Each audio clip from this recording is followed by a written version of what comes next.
Valmiki Ramayana, Ayodhya Kanda, Book Number 2, Sarga 89, Roman numerals LXXXIX 89. The Passage of Ganga.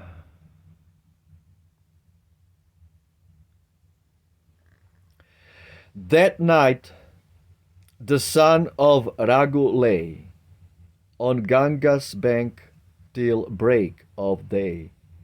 Then with the earliest light he woke, and thus to brave Shatrughna spoke. Rise up, Shatrughna, from thy bed. Why sleepest thou? The night is fled. See how the sun, who chases night, wakes every lotus with his light. Arise, arise, and first of all, the Lord of Shringavera call. For he his friendly aid will lend, our army o'er the flood to send. Thus urged, Shatrughna answered, I, remembering Rama, sleepless lie.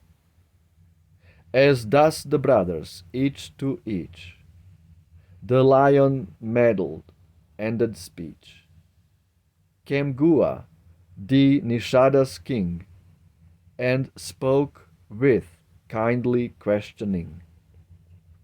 Hast thou in comfort passed, he cried, the night upon the river side?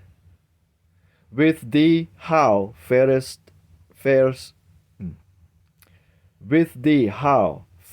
it, and are these thy soldiers' health and at ease? Thus the Nishada's lord inquired, in gentle words which love inspired. And Bharat, Rama's faithful slave, thus to the king his answer gave.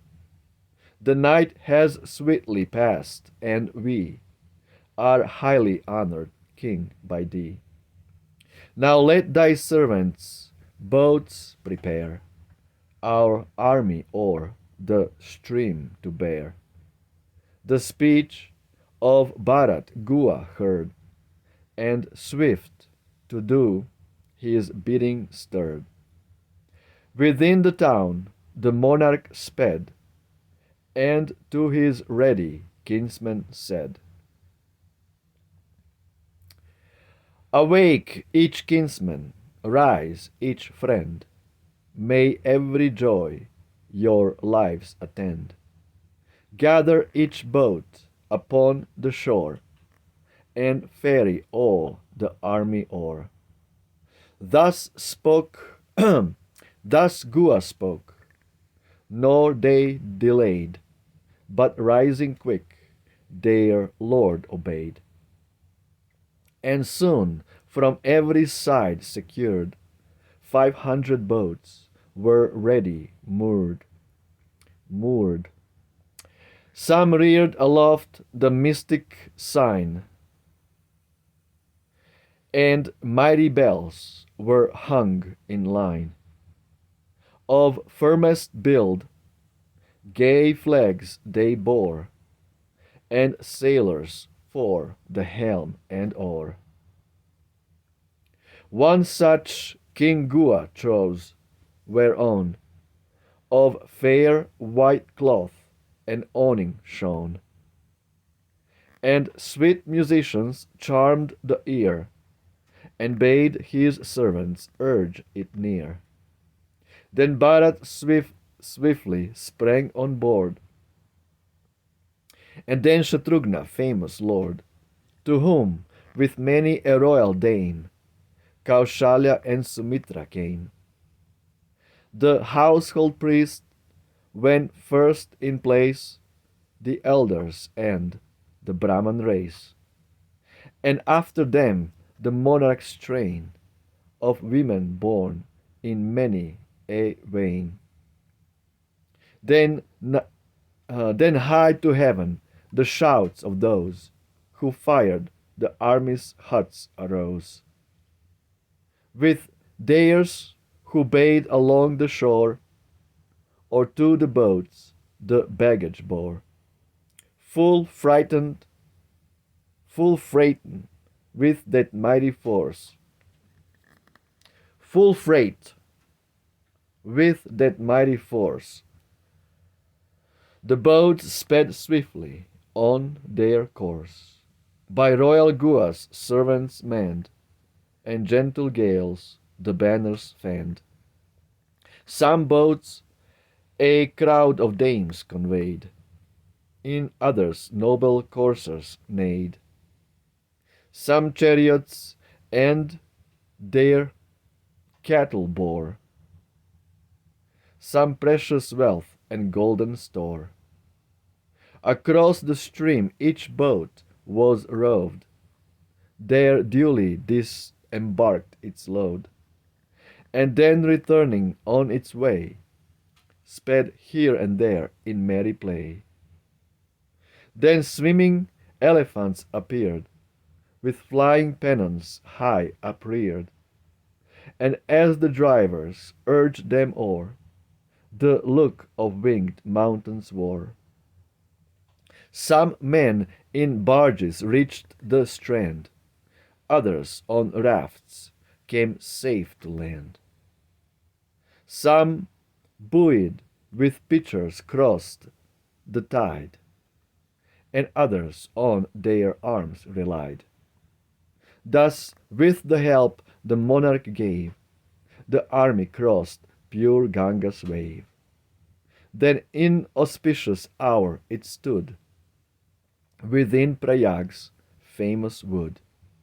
The prince with cheering words addressed his weary men, and bade them rest, where'er they chose, and he, with priest and deacon by his side, to Bharadwaja's dwelling hied, that best of saints to see. Absolutely beautiful. Footnotes. 196.1. The swastika, a little cross with a transverse line at each extremity. 196.2. When an army marched, it was customary to burn the huts in which it had spent the night. Interesting.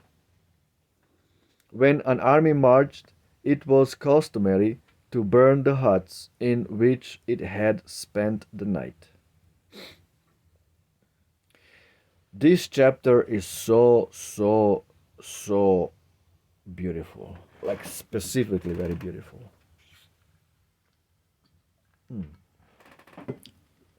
And why is it so? Because we are seeing so much information regarding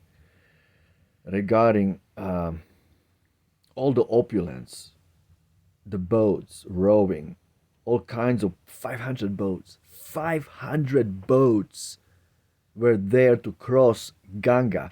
I mean, it seems like Ganga was like an ocean, not just a river, but was like an ocean. That big was Ganga back then. They had 500 boats to cross the whole freaking army to the other side. Imagine. Wow. Just imagine all the elephants, like thousands of elephants, the warrior elephants swimming across. All decorated with gold and flags, and just the whole army is so beautiful to behold. Crossing. Everybody is going to the other side of Ganga. For what? For what?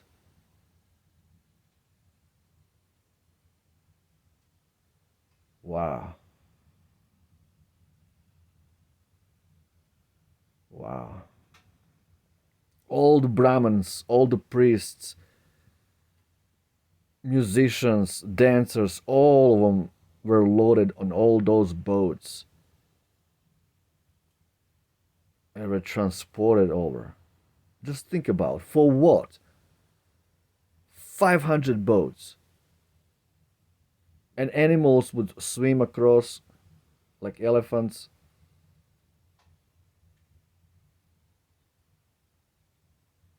Everything is decorated with mighty bells and glorious flags.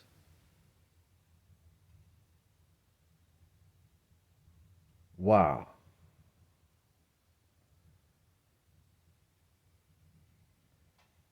Wow, Gua.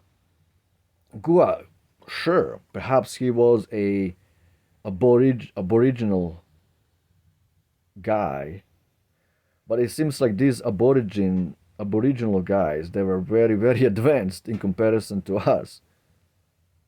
They had all the gold, all the manpower, all the boats. He had all the boats. That's all Gua's boats. 500 boats. Yeah, sure, he was aboriginal, but he was very advanced. Wow. The Lord of Nishada, Gua, the pure devotee of Rama. You see, it doesn't matter what kind of race you belong to, your social status. If you're a pure devotee of God, you don't care for anything else. You don't care for no politics. You just care about Rama, remembering Rama. So they all crossed the river. All women were on one boat crossing over. The mothers, Kaushalya, Sumitra, all of them were crossing over.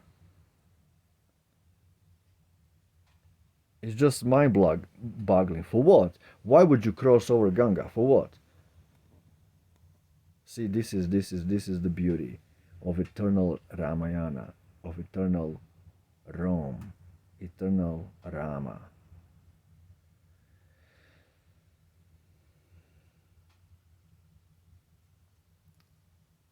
It will never go away. This eternal pastimes of God, Rama, will always be present on this earth. And all we are seeing is just remnants, scattered bits and pieces all over the world. Rama, Ramses, Ramoses, Romans, Romanovs, Ramirezes, Ramons. These are all names in remembrance of Ramayana. And they were crossing the river